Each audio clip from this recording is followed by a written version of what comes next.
అవంతిపురంలో నందుడనే వైద్యుడు ఉండేవాడు. అతను ఎంతో కాలంగా వైద్య వృత్తి చేస్తున్నా అతని సంపాదన అంతంత మాత్రంగా ఉండేది. ఈ విషయం గురించి నందుడు ఎప్పుడూ విచారిస్తుండేవాడు.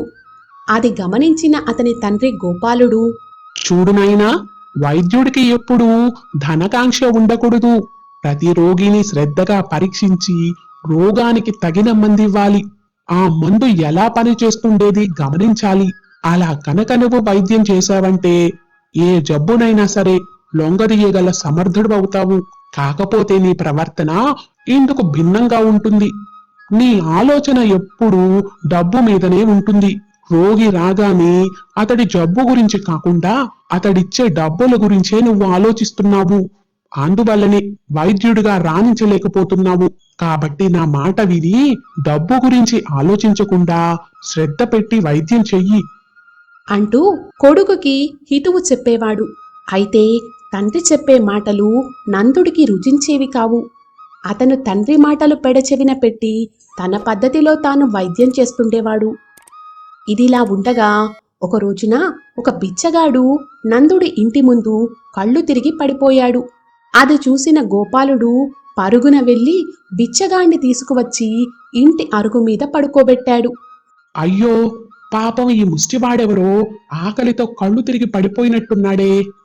వీడి ముఖాన కొన్ని నీళ్లు చల్లితే స్పృహలోకి వస్తాడు అంటూ బిచ్చగాడి ముఖాన నీళ్లు చల్లాడు. దాంతో అతను లేచి కూర్చుని గోపాలుడికి చేతులు జోడించి నమస్కరించి అక్కడ నుండి వెళ్ళబోయాడు. ఇదిగో ఆగు, చూస్తుంటే నువ్వు బాగా నీరసంగా ఉన్నట్టున్నావు. అందుకే ఇలా పడిపోయావు. ఈ పూటకు మా ఇంట్లోనే భోంచేసి కాసేపు విశ్రాంతి తీసుకుని వెళ్దూలే. వద్దు బాబు, ఇంతకు ముందే ఆ పక్క వీధిలో ఒక తల్లి నాకు కడుపు నిండా తిండి పెట్టింది. నేను ఉండే సత్రానికి తిరిగిపోతూ ఇదిగో ఇక్కడ కళ్ళు తిరిగి ఇలా పడిపోయాను. అయితే నువ్విలా పడిపోవడానికి ఆకలి కారణం కాదా? కాదు బాబూ, ఇదొక జబ్బు. రోజుకు 4-5 సార్లు ఇలా కళ్ళు తిరిగి పడిపోతూ ఉంటాను. దీని వలన బిచ్చమెత్తుకోవాలంటే చాలా ఇబ్బందిగా ఉంది. అయితే నేను పడిపోయినప్పుడు కొంతమంది జాలిపడి 4 డబ్బులు కూడా వేస్తున్నారు. అది కొంత లాభసాటిగానే ఉంది. అయ్యో, డబ్బుల కోసం అలా జబ్బుని కోరుకోకూడదు. నీకు నీ జబ్బు తగ్గాలనుంటే చెప్పు. మా అబ్బాయి వైద్యుడు, నీకు తగిన వైద్యం చేయిస్తాను. నా రోగాన్ని కుదర్చడం ఏ వైద్యుడి వల్ల కాదు బాబు. గొప్ప గొప్ప వాళ్లే ఏమి చేయలేకపోయారు. మా అబ్బాయి నందుడు అందరిలాంటి వైద్యుడు కాదులే. నీకిష్టమైతే చెప్పు, ఇప్పుడే వైద్యం చేయిస్తాను. ఎందుకు ఇష్టం ఉండదు బాబు? ఊర్లో నలుగురి మధ్య పడిపోతే ప్రమాదం లేదు కానీ ఏ పొలిమేరల్లోనూ పడిపోతే నాకు దిక్కెవరు? నాకు ఈ జబ్బుని నిజంగా నయం చేయగలిగితే మీ రుణం ఎలాగో తీర్చుకుంటాను బాబు అని చెప్పాడా బిచ్చగాడు. దాంతో గోపాలుడు వెంటనే ఇంట్లోకి వెళ్ళి తన కొడుకు నందుడితో బిచ్చగాడి గురించి చెప్తూ ఇలా అన్నాడు. ఇదిగో బాబు, నేను చెప్పేది చాదస్తం అనుకోకుండా విను. ఒక్కొక్కసారి మనుషులలో మానవత్వం ఎంత ఉందో తెలుసుకోవాలని సాక్షాత్తు ఆ పరమేశ్వరుడే ఇలా వస్తుంటాడు. డబ్బులు ఇవ్వలేని ముష్టివాడని నిర్లక్ష్యం చేయకుండా శ్రద్ధగా అతన్ని పరీక్షించి మంచి మందివు.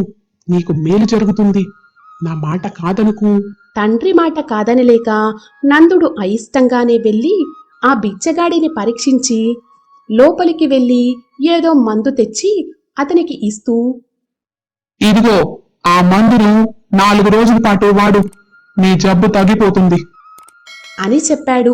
బిచ్చగాడు ఆ మందు తీసుకుని వాళ్ళకి కృతజ్ఞతలు చెప్పి వెళ్ళిపోయాడు. బాబు, ఈ రోజు నువ్వు చేసిన పని నాకెంతో సంతోషాన్ని కలిగించింది. దేవుడు తప్పకుండా నిన్ను ఆశీర్వదిస్తాడు. త్వరలోనే నీకు మంచి జరుగుతుంది. మీరు చెప్పినట్టు దేవుడు నన్ను ఆశీర్వదించి నాకు మంచి జరిగితే సంతోషమే కదా.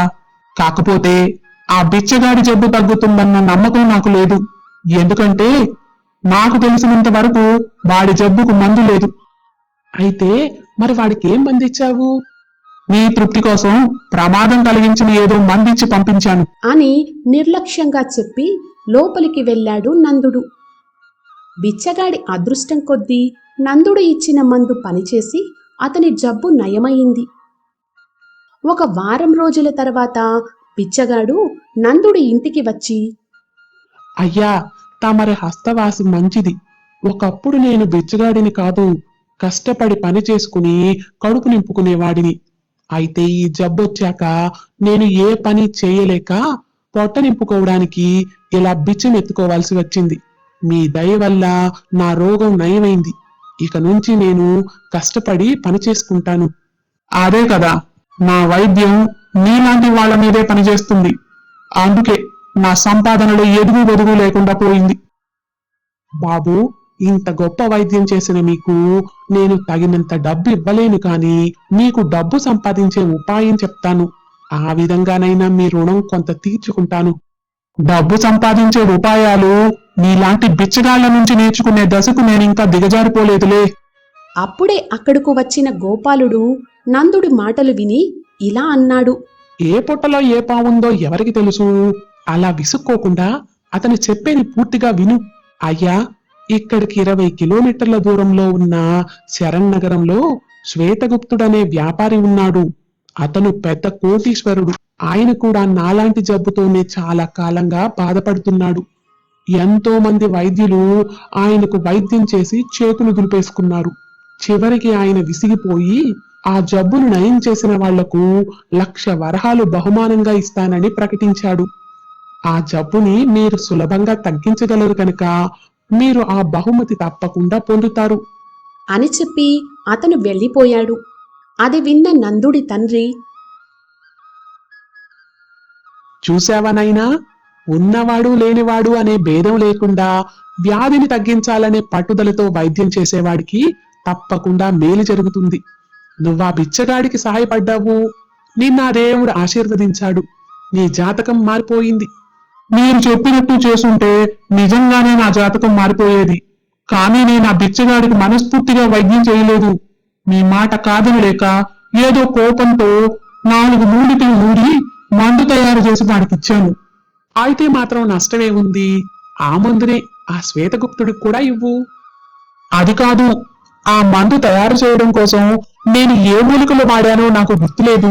మీ మాట కాదని లేక కోపంతో చేసిన పనది. ఇప్పుడు మళ్ళీ ఆ మందు తయారు చేయడం నా వల్ల కాదు. మన ఇంట్లో 2,000కు పైగా మూలికలున్నాయి. వాటిలో నేను వాడిన ఆ 4 మూలికలేవో నాకెలా తెలుస్తుంది? చూడు బాబు, ఏ రోగానికైనా మందుంటుంది గాని ఇలా స్వయంకృతాపరాధానికి మాత్రం మందు లేదు. నీ కర్మ ఇంతే, అనుభవించు. అని చెప్పి అక్కడి నుండి వెళ్ళిపోయాడు. ఈ సంఘటనతో నందుడికి బుద్ధి వచ్చింది. ఆ తర్వాత అతను తండ్రి చెప్పిన పద్ధతిలోనే వైద్యం చెయ్యడం మొదలుపెట్టాడు. మంచి వైద్యుడు అన్న పేరు తెచ్చుకున్నాడు.